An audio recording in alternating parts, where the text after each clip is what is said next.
Hello everyone and welcome to Helix Plays Games. My name is Richie and joining me this week is at CyberChris 2077, Mr. Chris. Hello gamers. Hello indeed. I'm back. You're back. I've been hiding for the last 2 weeks in a different continent, but I have returned to bring you a great show including GTA5 returning, a Plague Tale trilogy, and the future of GamePass. All that and much, much more on this week's XPass.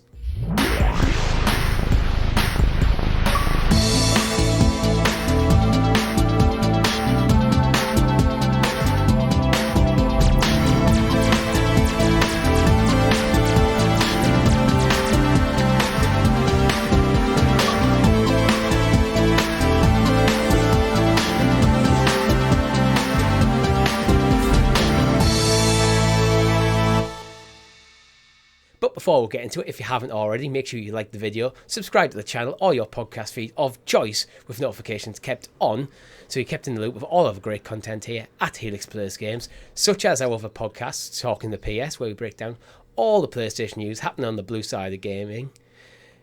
What, Chris, I'm Luna listening. You didn't release one. So no, we didn't release one. We should address it. That's a fair cop, yeah. There was no news this past month, like realistically. We are very, very busy people. We have jobs and stuff, and we always said that we would maybe look at a cadence of once a month, and after month 2 it became very clear that there is some news. If you want like a little snippet of Luna listening here, Resident Evil 2 is back. Woohoo! It left randomly, we don't know why. RE3 still not there. Prime games are out for this month. Hot Wheels Unleashed, go have fun. But aside from that, that is your Luna news for the entirety of the month. So I think it's worth us sitting down, recording half an hour plus of a show, editing, recording, thumbnail, and putting it up. So especially with my lack of availability, and you had to draft Tom in. I had to get Tom back out of the grave. So I was like, yeah, it would have been difficult to actually, for you especially, to write, record, and edit a podcast, because you already had to write, record, and edit XPass and Talking the PS.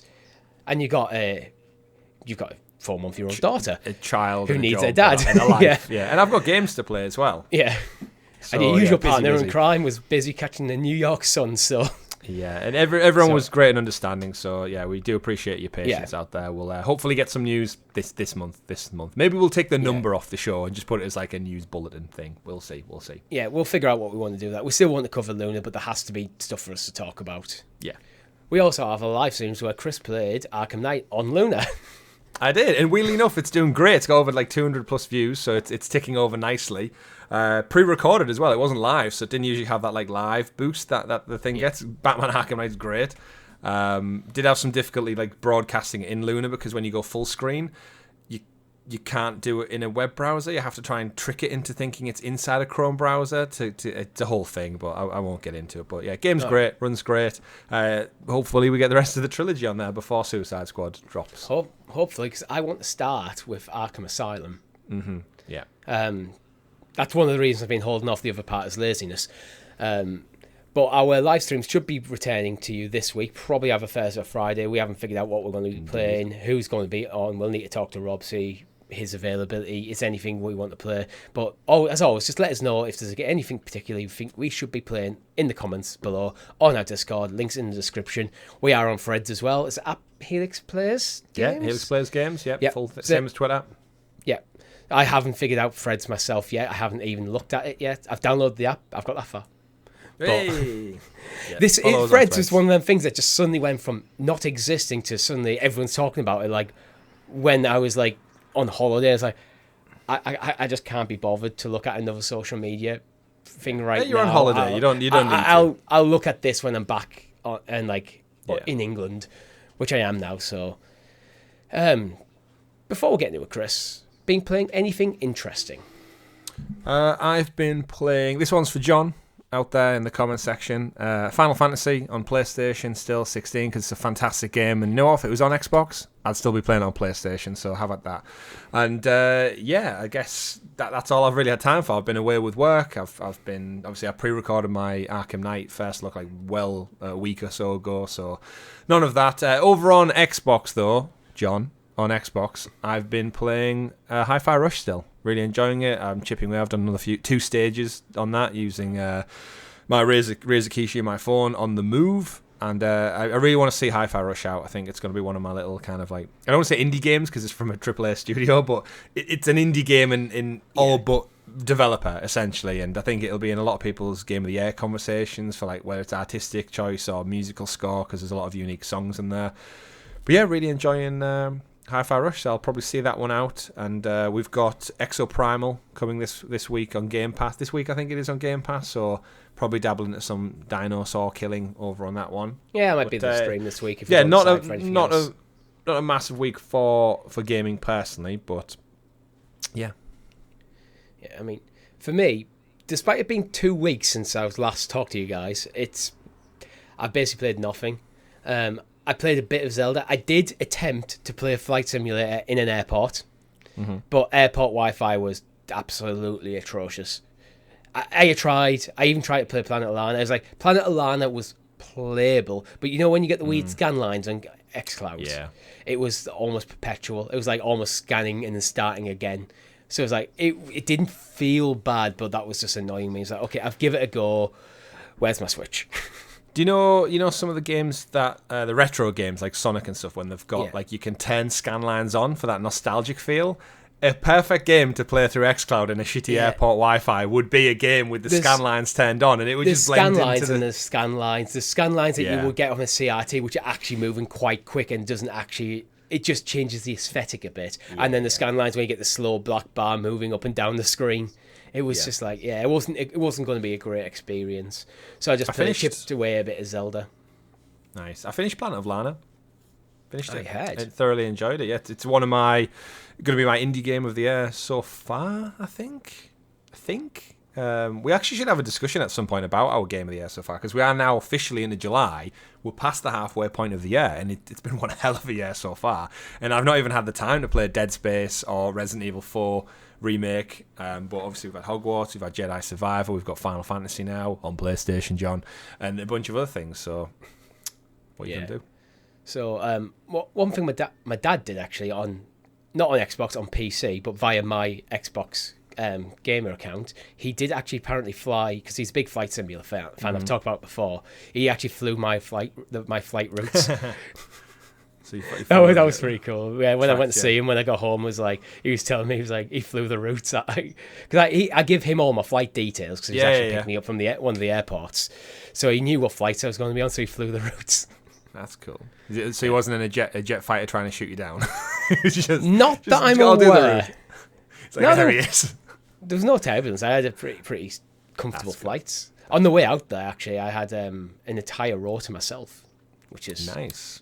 What you want. Get some kipping, you do. Stretch those legs. Let's stretch our legs on Xbox, Richie. Indeed, yeah. So, Chris, would you like to introduce us to the excellently examined and excavated Xbox expose, aka the news? The news. But before I thank our Helix heroes, you went and changed my show without me. I did. You and Rob were like, just butcher the show while he's not here. I listened to them podcasts. Do you think it sounds better though? Yeah, it does actually. Yeah, but you know what was the old one? Exuberant. Yeah, Xbox expose. But you know what? It was kind of nice while I was away to just listen to the show as a fan. I was going to do the thing where I'm going to tune in because I should keep in touch with it. And I found myself out for a walk up Mount Royal in Montreal.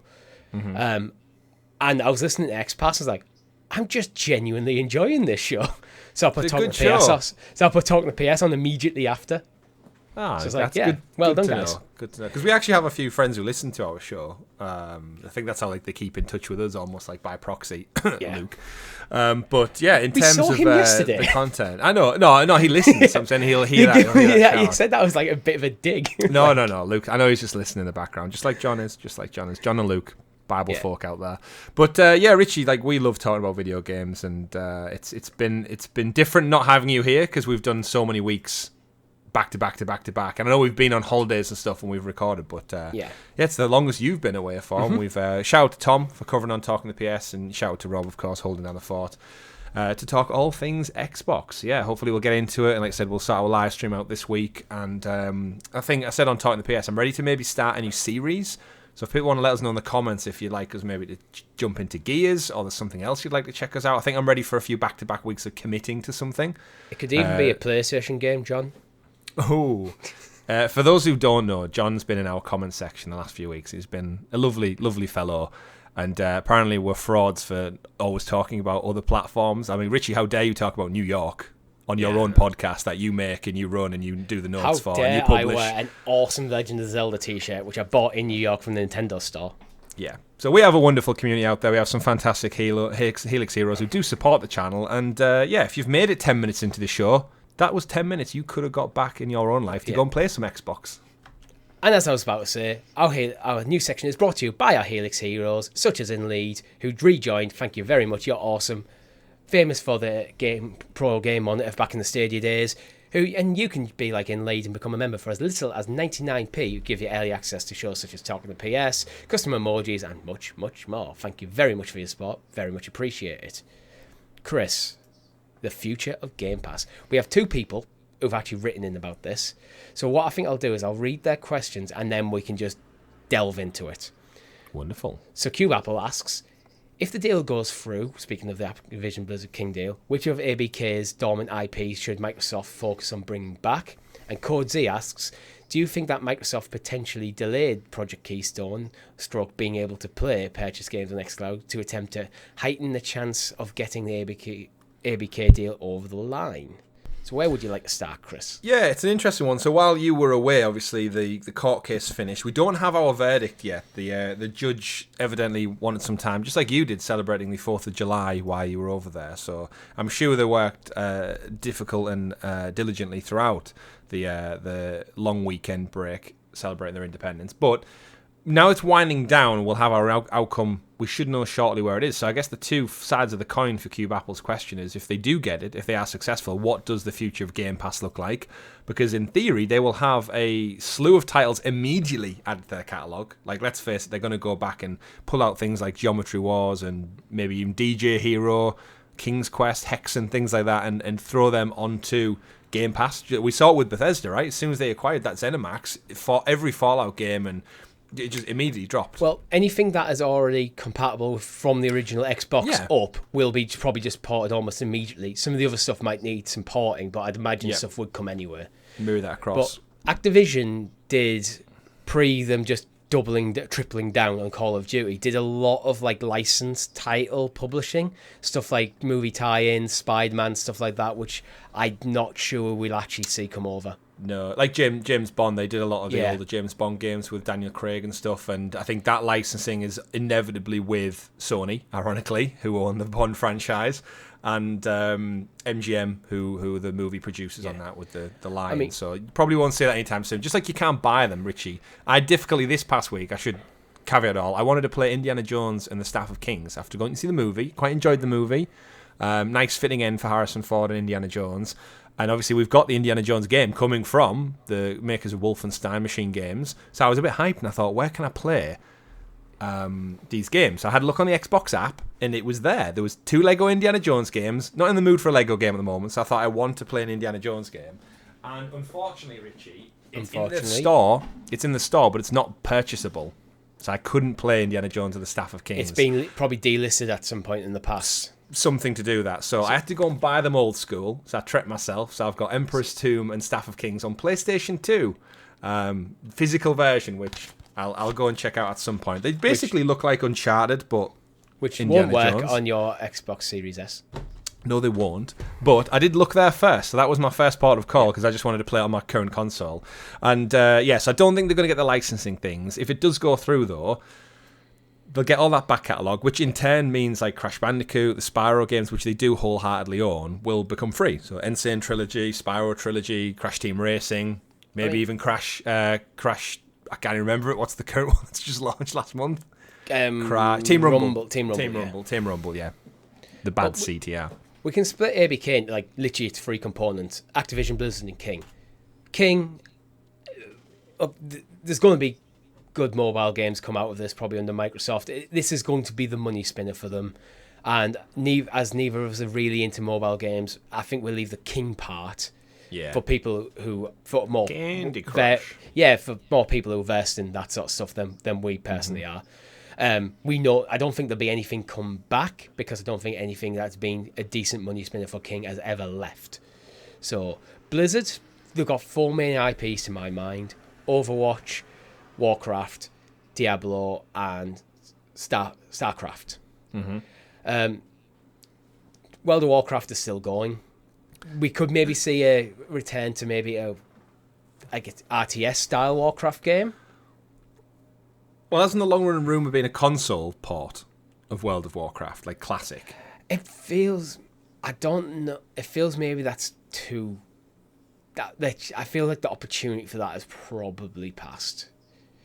Did we get one and it was just poorly received on PC? Like the No, classic. I don't think for World of Warcraft. I don't think we did, but World of Warcraft, I think it's mainly just legacy users using it, playing now. I don't know who's on console looking at that coming. I mean, it could happen.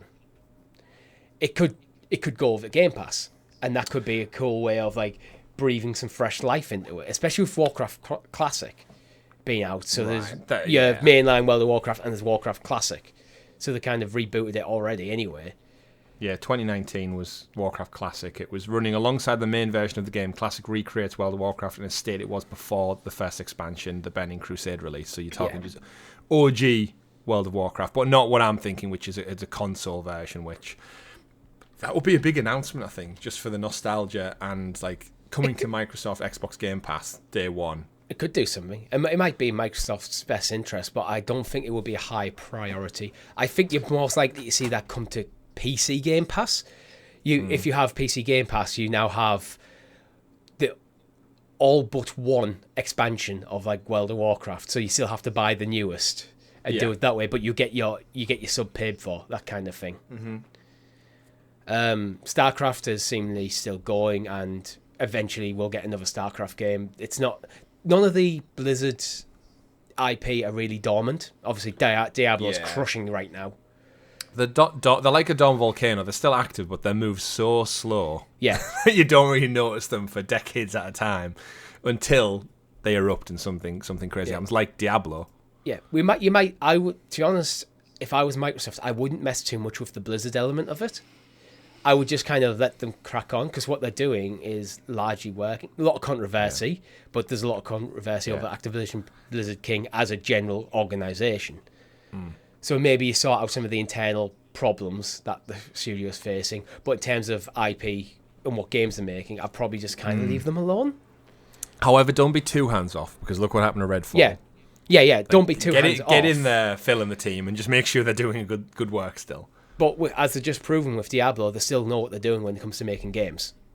Yeah. So just give them a bit of oversight, but like almost like, you know, how PlayStation kind of treats Naughty Dog, where they're just kind of like, you crack on with what you want to do.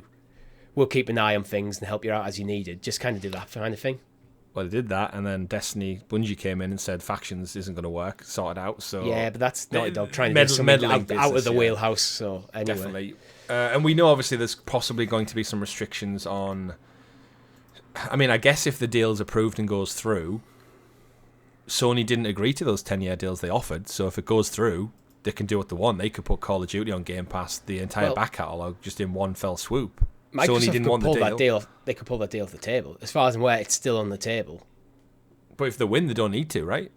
If they get approval and they beat the FTC, they can do what they want. They own them. I could see this maybe being a conditional win, though, where if this to go through, they have to leave that on the table for Sony to choose to decline. Yeah, like an optional. Yeah, you have to leave the option open to Sony to take a 10-year deal, or up to that what would have been 10 years. And I think Microsoft would just go, yeah, that's fine. That's fine. But I think the more interesting is the Activision side. So, but even then, I don't think it's that particularly interesting. Again, they've committed to Call of Duty so much with most of their studios working on it. Remember, they pulled companies off, like Vicarious Visions, who did the Crash Bandicoot trilogy. They got pulled off making their own game and put onto Call of Duty support. Yeah. So a lot of it has been Call of Duty, then Warzone, and then back to Call of Duty, and then just back and forth. So they don't own much. I'd almost just leave the Activision part of Activision Blizzard King to just be, you're just going to do Call of Duty now. And things like Vicarious and Toys for Bob, etc., have worked on things like Spyro and Crash and Tony Hawk's, the stuff that we want to see more love go to. You take them, put them on just under the Xbox Studios banner, take the IP over them, then Activision just becomes your Call of Duty manufacturer. Blizzard just does the Blizzard stuff. King does the King stuff, and everything else just gets moved to Xbox generally, and you find new homes for stuff. Yeah. That's what I would like to see, yeah. In terms of approach then, back to Codzy's question, do you think this has delayed like the whole court case, regardless of the outcome, because of the CMA's pushback on the cloud gaming element? Do we think they reined in some of their cloud expansion with Xbox Cloud Gaming and Project Keystone? Because we know it was on a shelf in Phil's house months ago now, and they came out and announced it's been delayed, it's been pushed back, they're going to work on it, see what happens with it. And it seems all quiet on the Western front, similar to like being able to purchase your games and play them in the cloud as well, a la Google Stadia. And yet it's very much all just mum's the word now. Yeah, I think, to be honest, with Project Keystone, I think it's more Stadia's got more to do with that than anything, than the CMA. The CMA, like, blocking the deal on cloud gaming seemed more of a odd surprise rather than something that you would expect them to block on. Anti-compete sort of stuff, you could see, oh yeah, this is why it's going through this. But when it came specifically to cloud gaming, I think Microsoft were probably a bit taken aback by that. Like, but I think Microsoft in no rush to like get everything over people over the cloud. They need, it's not their I think their priority as a company is actually getting back up alongside on par with Sony on games, even if Phil Spencer is downplaying that a bit. I think that is where their focus needs to be. So instead of focusing on the cloud, the technology stuff, focus on the game side of it, because Xbox, they've got the biggest market share in cloud gaming already. They do indeed. The CMA would confirm that. So they don't need to push hard in this. They're already winning in that front. It's only really GeForce Now are currently going toe-to-toe with them. But again, with like the whole utility thing and the fact that Xbox games are on GeForce Now, it's not really that much of a worry. And I do think over the last 4 to 5 years, they've invested in the right places to take that slice of the cloud gaming pie, and they are now at a point where they can maybe just put that one to a side and focus their investments elsewhere. And evidently, they've siphoned off $78 billion for this particular deal. And again, a lot of what Phil Spencer said over the last couple of weeks, and a lot of his team has been, this is an investment in assets to grow our brand for the continued success of the Xbox name, essentially. And I think, it's probably been discussed in a meeting. Hell, we might see emails at another court case in another decade's time about how Project Keystone was shelved because of these court cases. But as with most things, it'll stay behind closed doors and it'll all be conjecture. But I think that decision was made before this. Yeah, I think the marketplace is shifted in cloud gaming, because when Project Keystone was announced, Google Stadia just launched. Amazon, there was rumours that what became Luna was around the corner. Things like NVIDIA were starting to push GeForce Now. Microsoft to look at this and went, if cloud gaming's the future, we need to have basically a one-for-one analog to what these people are offering when people aren't going to want to buy the expensive box. Well, Stadia's dead. Luna isn't doing the numbers that people were maybe hoping. So Microsoft is suddenly a lot more comfortable in that space. And then you got things like Samsung Gaming Hub and things like that, where you can just get Xbox Cloud Gaming just built into your TV. Yeah. So why put the effort in developing another piece of hardware when it's not necessary anymore? Yeah, great partnerships. They've done the hard work now. Sit back and enjoy it until your competition catches up. I don't think it was a reason for it. I just think, as you said, out of necessity, I think the Keystone thing almost became defunct. In a weird way, how like Chromecasts and Fire Sticks, because of smart TVs and casting, like, did they serve a purpose to, like, other than old TVs that don't have smart features? I still use mine because I just prefer to use my phone as a remote, and I just prefer to open up YouTube or whatever I'm watching, just ping it to my TV. Yeah, but you can do that on new TVs now. Like, I can cast from my phone to my smart TV without a Chromecast or anything. So it's, I think, just again, over time, Microsoft must look at it and go, like, does this tech need to be on a shelf in a shop? really? Do we need to put development into it? So the only reason you need it it is if the performance of the built-in stuff is not good enough to run your service. Yeah. But I think makes more sense to optimize your service for what's out there rather than having to force people to buy another piece of hardware. Indeed. So taking their two questions then, Richie, like what does the future of Game Pass look for this then? Are we expecting to see like a library so wealthy that you're going to want to pay the money just to have access to this? I don't think anyone's out there buying the likes of Starfield or the next Call of Duty for $70, £80 when it's just free on Game Pass. I think it all pivots around Call of Duty, to be honest, in terms of this, because it might be a case of Call of Duty is not allowed on Game Pass. That might be the compromise I have to make.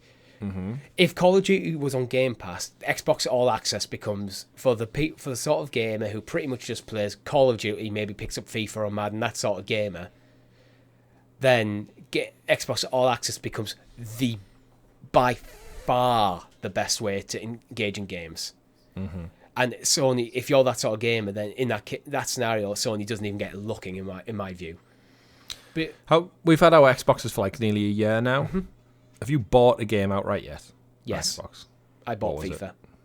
FIFA. Don't think I might yet. Be it. Don't think I have. I don't think the thing is, I didn't expect to buy a lot of games for my Xbox. It is a Game Pass box. Game Pass machine. G-Box? The Series G? That's what the next one should be called.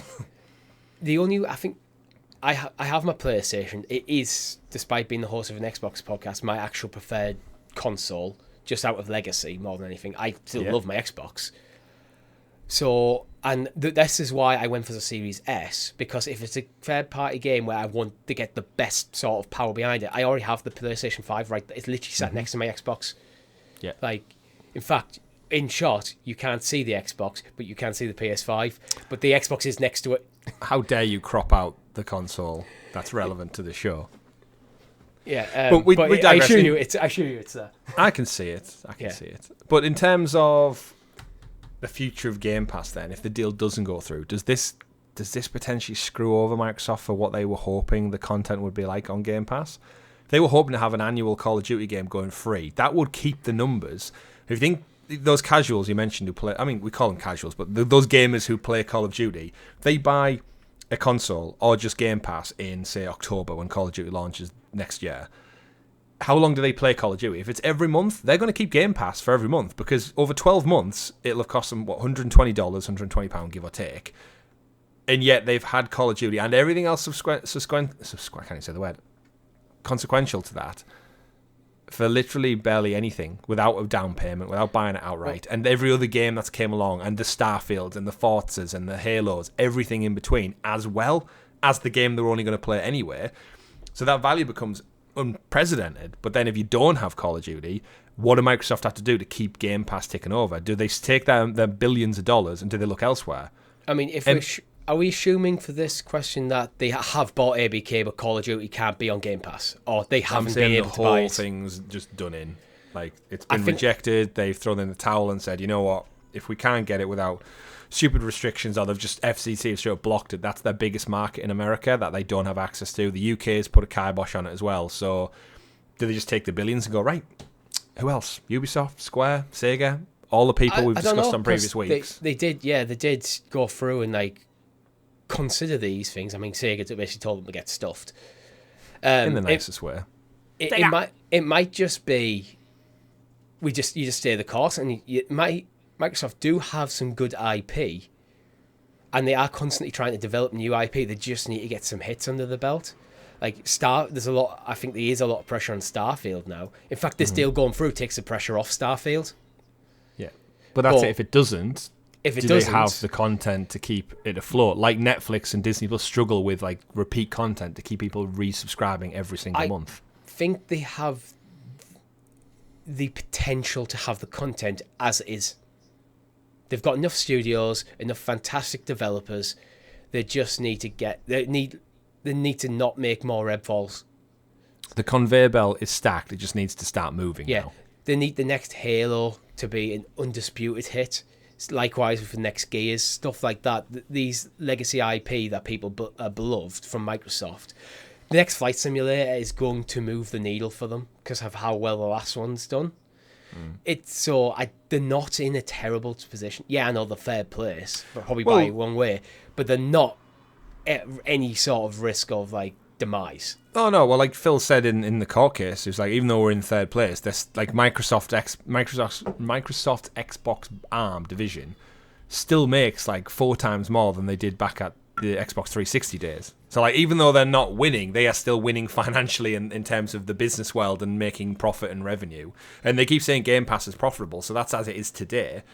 Again, it's just like the problem with all subscription models is they need to stay current. So issue, hopefully we'll find out soon. I think the issue with like if they took their Activision Blizzard King money and went and bought, you know what, we're not going to use all of that money, but we're going to use some of it to buy Ubisoft. Sony does the exact same thing they've done with Call of Duty with Assassin's Creed. I just think it won't be as impactful because it's not Call of Duty. They'll try it though. We'll see. It is in terms of IP. It's considered up as one of these sort of like premium IPs. The numbers don't stack up to Call of Duty, and that's where the difference might come in the courts. Yeah. But I think you end up back in the courts. But then, if they're starting to play that game, does that mean anytime Sony look to acquire someone, it's the same thing? And then these podcasts just become very mundane. Of we need to get like a lawyer involved, not for our benefit, but to talk about it because let's get back to games. Let's get back to games, Chris. Thanks for the questions. Yeah, you too. Great questions, actually. It was an interesting way, a different way to actually approach this topic of conversation because it's not just going, and this license holder said no, and this one said yes, and you can write in with your questions too if you become a Helix Hero from as little as 99p. Yeah, comments below or Discord server, links in description. Chris, GTA5 is coming back to Game Pass. It's back again, like a horrible rash. GTA 5. I wouldn't go that far. The rash that is GTA 5. The game that will not die. I haven't played this game in so many years, and yet every week or month I look at the sales reports for like the UK especially, and it's in the top 10. It creeps in there. Someone is still out there buying a copy of GTA 5. This game came out, Richie, when we were 23. Yeah. We're now 33, and I have a child, and we've got mortgages each and stuff, and we've been out in our working careers for well over a decade now. Yeah. And this is the same game I was playing in my parents' house in my home bedroom on my PlayStation 3, which you didn't own, a PlayStation 3. It's still going, and it's back on Game Pass. It's out now, actually. Out now, yeah. However, July this the time, 5th. It's next gen, baby. Yeah, it's the next gen version. Maybe this is what we stream this week. We stream some good old-fashioned GTA 5. That's a good shout, actually. Yeah. I don't know where... We'll have a word with Rob. It might be... I see Rob playing GTA 5 with us. GTA Online or something. We'll all start GTA Online together on maybe Friday or something. Just go dick around in Los Santos. Yeah. I've never really played GTA 5, so... I'm probably the only person on the planet who hasn't. You'll have to buy a copy next week and play it. It's on Game Pass. That's what the conversation is. To stress, phenomenal game. Yeah. Absolutely adored it and loved it back when I was 23. Finished the campaign, did the whole stuff with the three of them. Only 23. Revolution. I know, yeah. I probably played it to like 4 a.m. with no regrets. But it's still out, and I haven't played the next gen version. Obviously, over the years, online's gone crazy big. They added in first person mode, so there's all that as well. You can buy. I had my own apartment online. I had my own cars in the garage. Everything like that.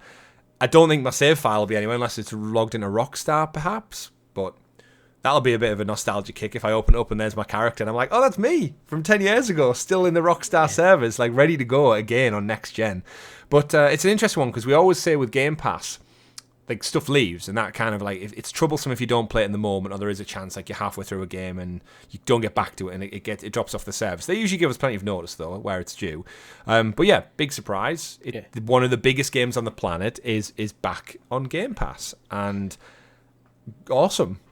We should point out though as well that this is console and cloud. It's not PC. Oh, but cloud's a big get though as well. And cloud's on PC, so if you want to play on PC, just install. play for the cloud. Yeah. I'm guessing it's quite a substantial file size now. Yeah, I'd imagine so, yeah. Yeah, we go race around, we can go kill some people. fly some planes. One of the missions we should definitely try and do is see if we can all three of us sneak into the military compound and escape with a jet fighter each without being killed. So that's the challenge. We all have to escape that military compound with a jet fighter per person, if possible. Yeah. Because that 5-star rating is going to hit us very, very quick when we land on that military ground. I think we have our stream this week, guys. I think it's going to be Grand Theft Auto. I think the other pick of the bunch for stuff coming to Game Pass is probably Exoprimal, July the 14th. Yeah, we mentioned at the end of last week's show, Exoprimal. It's kind of one of those games where it was first announced and people thought, it's Dino Crisis. Can't wait for this. And then everyone went, oh no, it's not Dino Crisis. It's something really weird. And it was a bit of a middling response. But then as they've had kind of hands-on demos at Summer Game Fest and Judges Week, it seems to be turning around. There's like kind of weird Monster Hunter vibes that are now coming into Exoprimal where people are digging it. And it's, again, on Game Pass means you can jump in and check it out early. Yeah, so the main mode, Dino Survival, sees 2 teams of 5 players compete in a variety of PvE and PvP missions, so it could be almost like slightly party game-esque without going for the cutesy aesthetic. Yeah, a little bit more serious. It's like, again, like mechs fighting dinosaurs, so like that sounds cool. Yeah, that sounds cool. I think there could be some fun in there, and with it being a Game Pass title, I think it's definitely one to check out, because if you have Game Pass, why not? It's there after all. Anyway, Chris, the $1 deal returns. $1. The Xbox Game Pass $1 deal reintroduced for new and returning subscribers. See, what does it mean for returning? Because you and me technically will be a returning subscriber in like another 18 months when our all access pass ends. Without reading the terms and conditions properly, my assumption will be if you've had Game Pass in the past, you get the first month for $1 or £1 in the Game Pass. Yeah, when you the Game Pass when you first resub, your first month will be right. Okay, so if you let it lapse and then re-sign, it's like he's $1 free. So I mean, it's if you are someone who's like, okay, there's nothing on Xbox coming this month for me, cancel your sub, and then maybe next month something comes that you want, re-up it, £1. Yeah. You save yourself a couple of quid. Because this was the deal that kind of got everyone's attention, wasn't it? Like, I think we all probably all of our audience trialed Game Pass. Tried it. Because it was like, how can I not? When it's so cheap, like, how can you not? And then the value, like, we always say the value for, like, it's like £10, $10, and then it's just obviously recently crept up to like 12 and 15 respectively, but it's still so much value, like, you can't deny it. Like, I would sign, if I didn't have all access, I would still sign up to Game Pass now, because I feel like I'm in, and I just like having that library of stuff whenever I fancy just playing or checking something out. And the fact that they get a game, like a half-decent game every month, funnily enough, what we were talking about for the whole first half of this episode is, like, what keeps you coming back, and, like, things like Planet of Lana. Wouldn't have wanted to buy it, but I played it and finished it and thoroughly enjoyed it, because I had Game Pass. And I feel like it's one of them subscriptions where, unless they do anything wrong, I could probably have it for the rest of my life if they just keep ticking away. Once it has Starfield and stuff, there's always something pulling me in to go to. And that's what I guess Phil and Microsoft want, right? Is that I'm the type of person who just keeps it indefinitely and doesn't even bat an eyelid at it until my finances get crippling and I think, oh shit, I have to cut corners. I'm in on Game Pass. Same. Just reading through the comments on this Pure Xbox article where we got the story from, there's a lot of people in the comments kind of suggesting that what you can do is you can just switch off auto-renew. So you pay £1, you have it for a month, switch off auto-renew, your subscription lapsed, you get the email saying, oh, your subscription's lapsed, it's gone, wait a day, then just resub.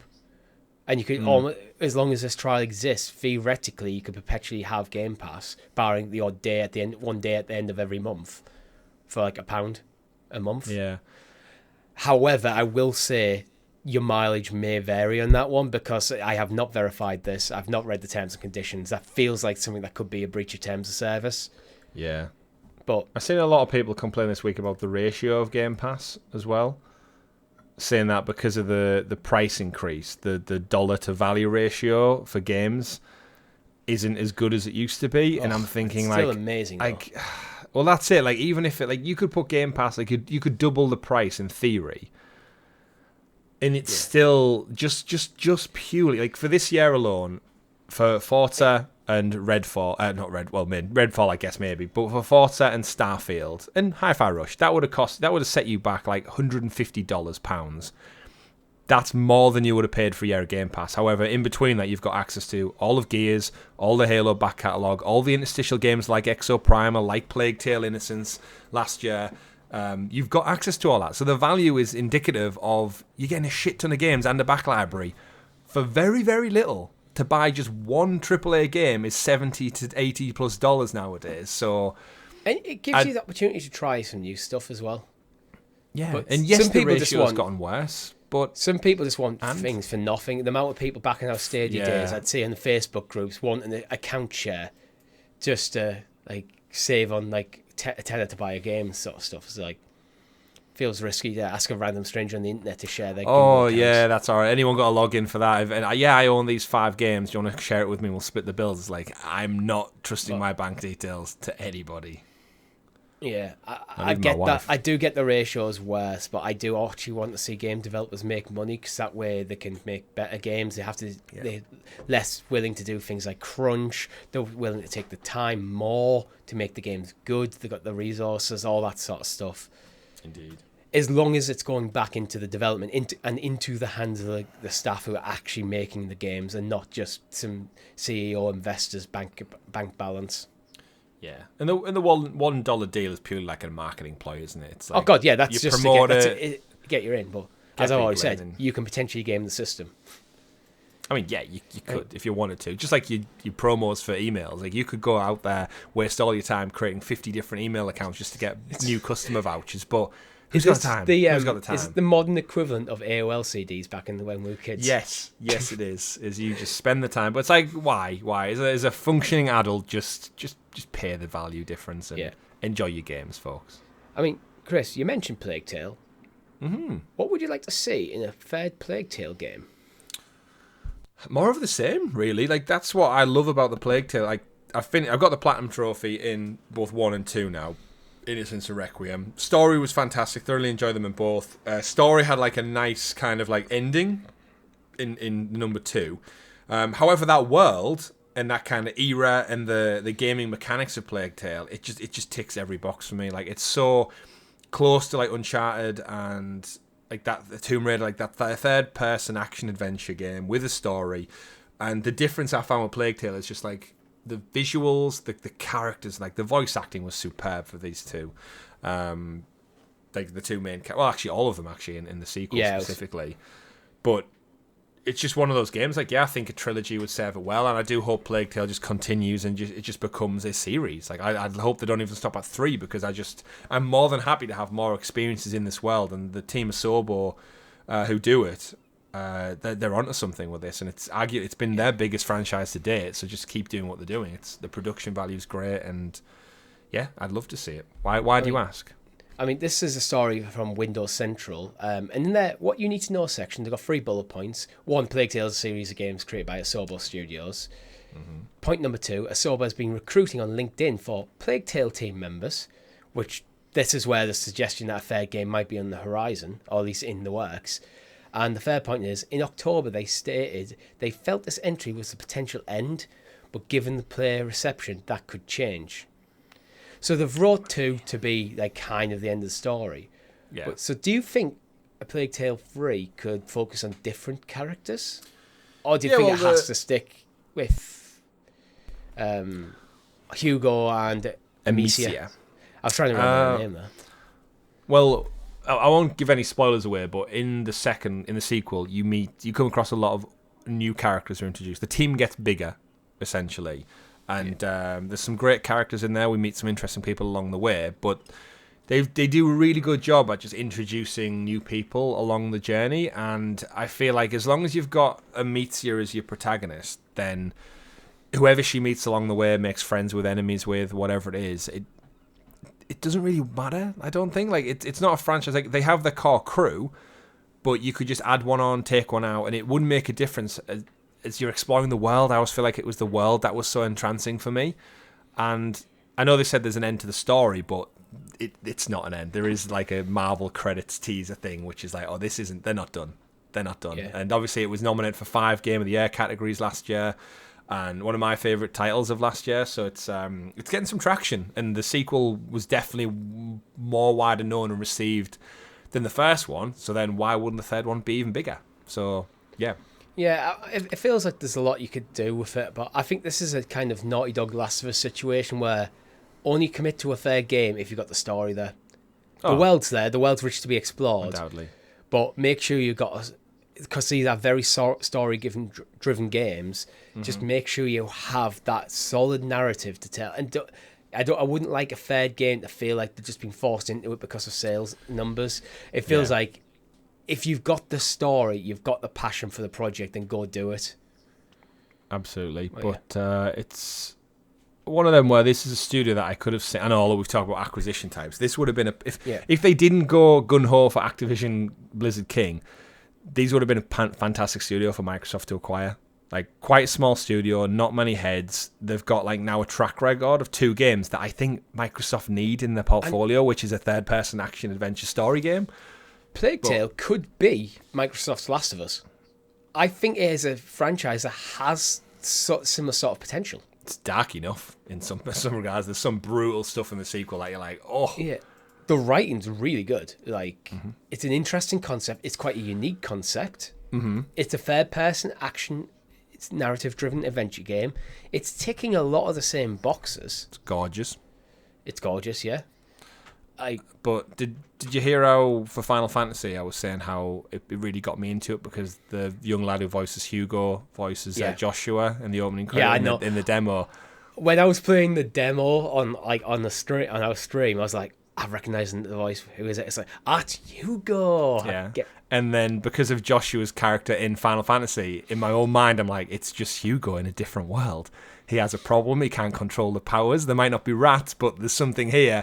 And for me, in the way my brain works, I was like, I'm sold. Final Fantasy. I mean, like, it helped elevate that game a little bit for me because of my love for Plague Tale. And what the best thing about Plague Tale is, and kind of akin to Game Pass, is I only played the first game because I had a small window in the big titles I was playing. I had my eye on it, and it went on to PlayStation Plus briefly, downloaded it on a whim, played it over like a week, thoroughly enjoyed it, got the platinum. Then I was hyped for the sequel. I was like, this goes back to the testament of like what subscription services can do. I was saying last week to Rob, like Planet of Lana, if it was like 18 quid, probably wouldn't have bought it. Would have looked at it, went, oh, looks good. Would never have paid money for it because of Game Pass. I finished it now, and if they announce a sequel, I'm down for it. I would possibly buy it as well. So there's an interesting like back and forth that happens with subscription services where I think they might have to take a hit for the first one or the second one, but if they're onto a good thing, like the third entry in this series could be like a AAA $70 title, or if it goes in Game Pass, it's value added.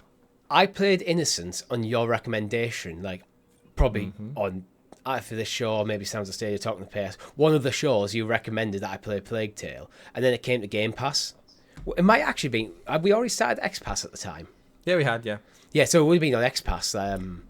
You recommended it came to Game Pass, and it is the only game on Xbox that I have 100% gamer score on. Wow. Like, so that was, the biggest. It's probably it's.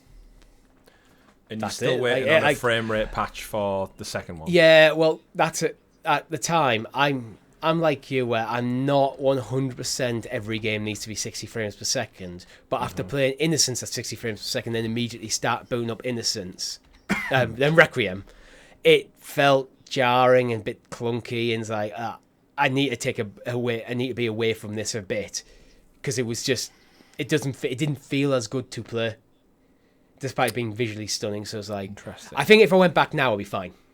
Well, actually, Richie, as of the 21st of May 2023, Plague Tale Requiem now has a 60 frame per second option. We probably covered that. I probably said at the time, needs to go back on my backlog. Probably basically echoing what I'm saying right now. It's like, add it to the list. This might be one. This might be one of them games that now I'm bankrupt that I play. Do it. According to this article, I need to play Jedi Survivor, and I need to play Final Fantasy 16. Decisions. Well, you know what'll help out? A Demo Fest.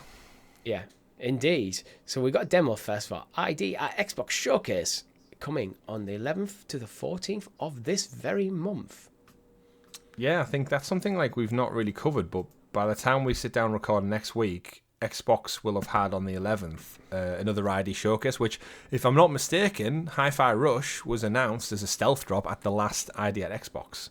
I think that's right. So we could get an Xbox game dropping this week in and amongst a slew of demos. So they've put on a few demos already that we know are going to be there. They're going to be shown off. Some of them we've seen before, like Lives of P. There's a demo already available for that, of course. But yeah, some more titles, and it's kind of, I think, a little... It's an ode to the indie developers that Microsoft seem to be doing with ID at Xbox, and I like this.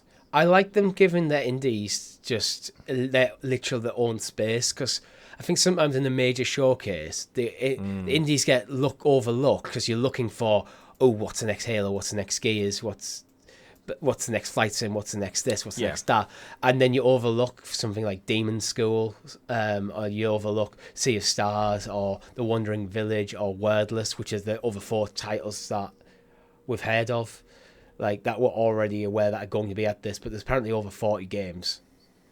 So it's at least 35 other games that we don't know that are going to be here. Yeah, and some of them look fantastic. Well, The Wandering Village looks like Stardew Valley, but on the back of a giant dinosaur traversing the world. Yeah. So there's some beautiful ones. I'll read the blurb. A city-building simulation game on the back of a giant wandering creature. Build yourself... It is, yeah, it's Season 3. Oh, yes, brain worked on that one. Nice. Yeah, Season 3, where you basically, like, isometric look down and made, oh my word, at a 2022 remaster, or fan remaster. Okay, I get my hopes up there for the bargain bin game I used to play. Me and my brother used to love that. It was basically Age of Empires, but it was focused purely on Rome. You'd build your Colosseum, you'd build your apothecary and everything, and your water aqueducts and everything. And wow, what a game. Sierra Gamers, if I knew who made it, but not the name of the game. And then good old brain pulled me out of that ditch eventually. But Wandering Village, back to Wandering Village, it looks like that, but on top of a giant dinosaur. Just something clicked in me there, which is like, this looks fun. It's kind of got that 2D, 3D kind of art style. It looks almost like paper cutouts of the characters wandering around the village, but then almost like sprite-looking 3D backdrops. It's quirky. I like it. Coming to Game Pass. It is coming. As all these are, I think. So yeah. Demon School isn't. But Lies of P, we know it's going to be huge. Sea of Stars, I think, is one of the kind of higher rated ones that's coming out. It's very like Chrono Cross. It looks like a throwback to a SNES RPG. So, promising the sabotage touch in every system, Sea of Stars aims to modernise the classic RPG in terms of turn-based combat, storytelling, exploration, and interactions with the environment, while still offering a hearty slice of nostalgia and good old simple fun. This looks like your game, Richie. This looks like Octopath. Chain Echoes. That's another game I need to play again. That came out last year on Game Pass, and I played a bit, and then I pulled away for other stuff. So I've got games to play, man. And then Wordless is the last one, not coming to Game Pass, but this looks like a combination of like The Messenger, but like just visually.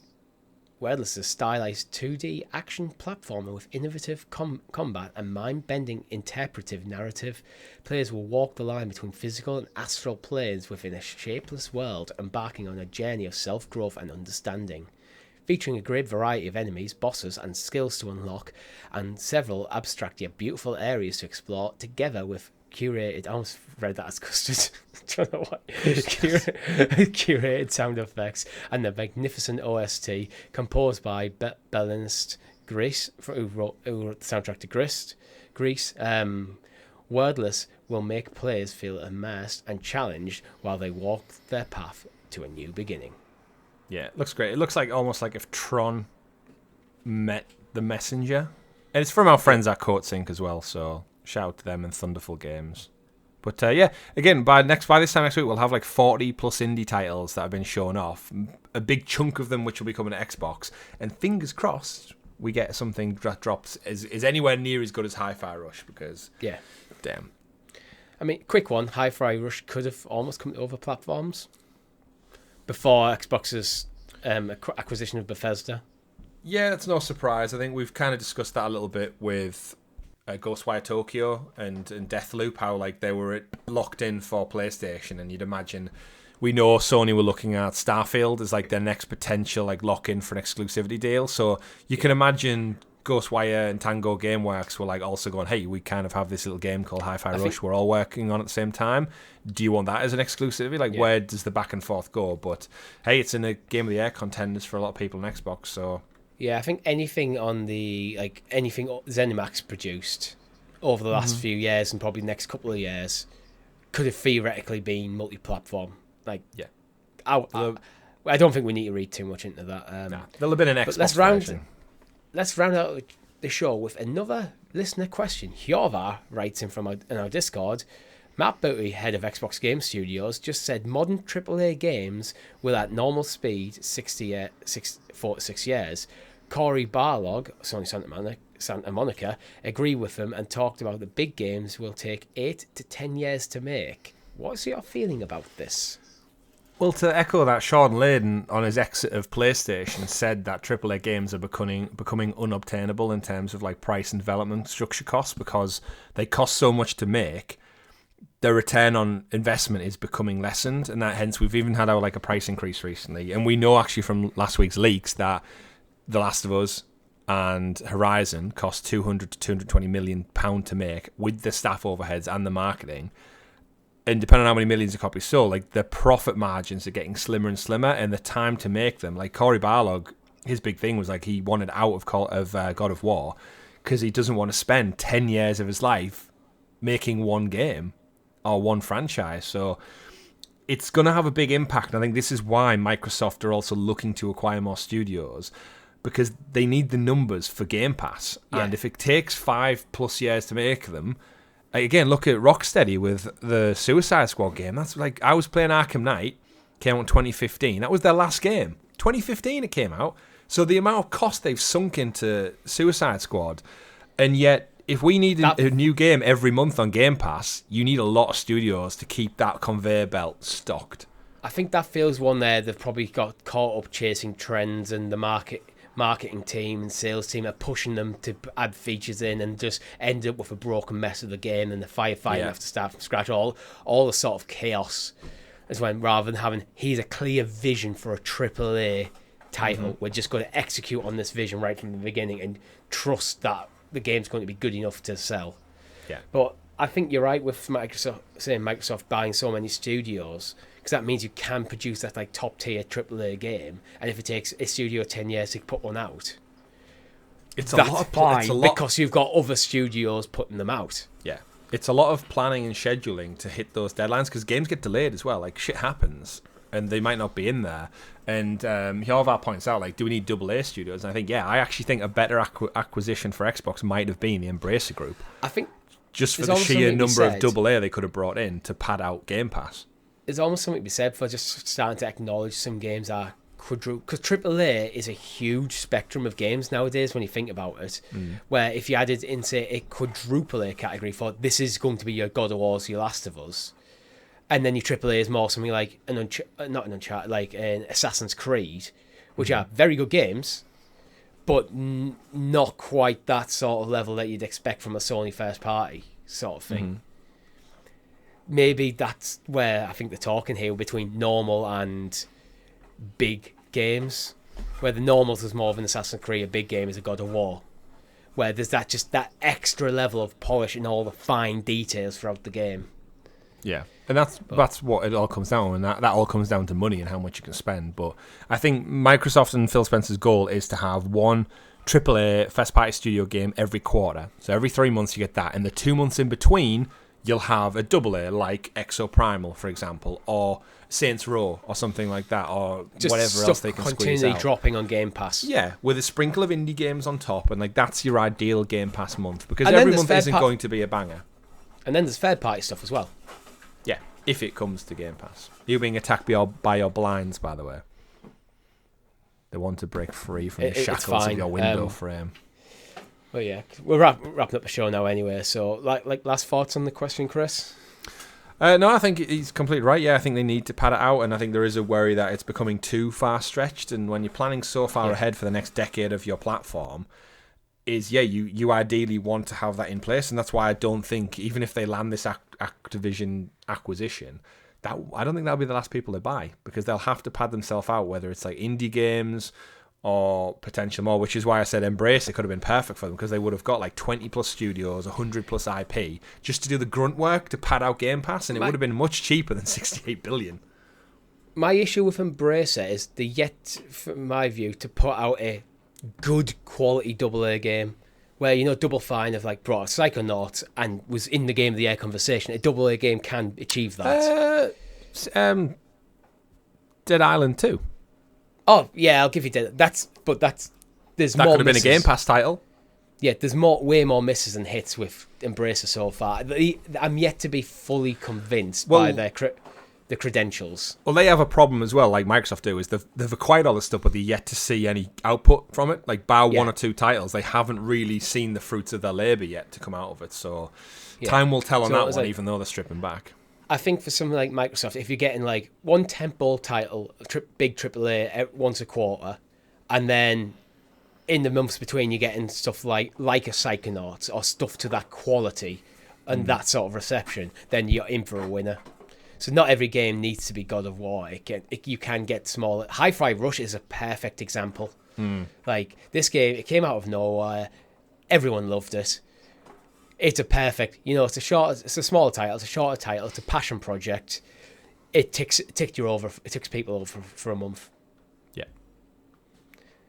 But Chris, I think that's all we have time for this week. Thank you for having me back. Oh, you're welcome to come back on your own show at any time. Same with our question writings. You're welcome to send them. Helix Heroes get priority, of course. And don't forget to check us out on Threads if you are in the social space. That's where we are at Helix Plays Games. And wherever you are in the world listening or watching this, make sure you like the video, sub to the channel or your podcast feed of choice with notifications turned on so you're kept in the loop with everything. I actually want to ask people, like, what's the coolest place you've listened to one of our podcasts? I'm going to ask you, Chris, first, since I've got you here. So, the coolest place you've listened to Helix Plays Games?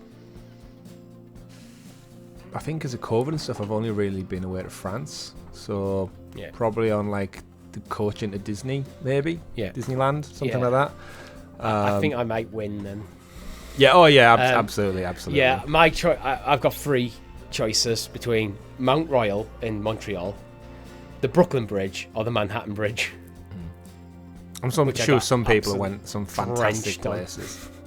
Yeah, we have a Discord where you can write in questions like Hjorvar did, like CubeApple did, and like CodeZ did. Links are all in the descriptions below. Thank you very much for watching. I've been Richie. I've been Chris. GG, everyone.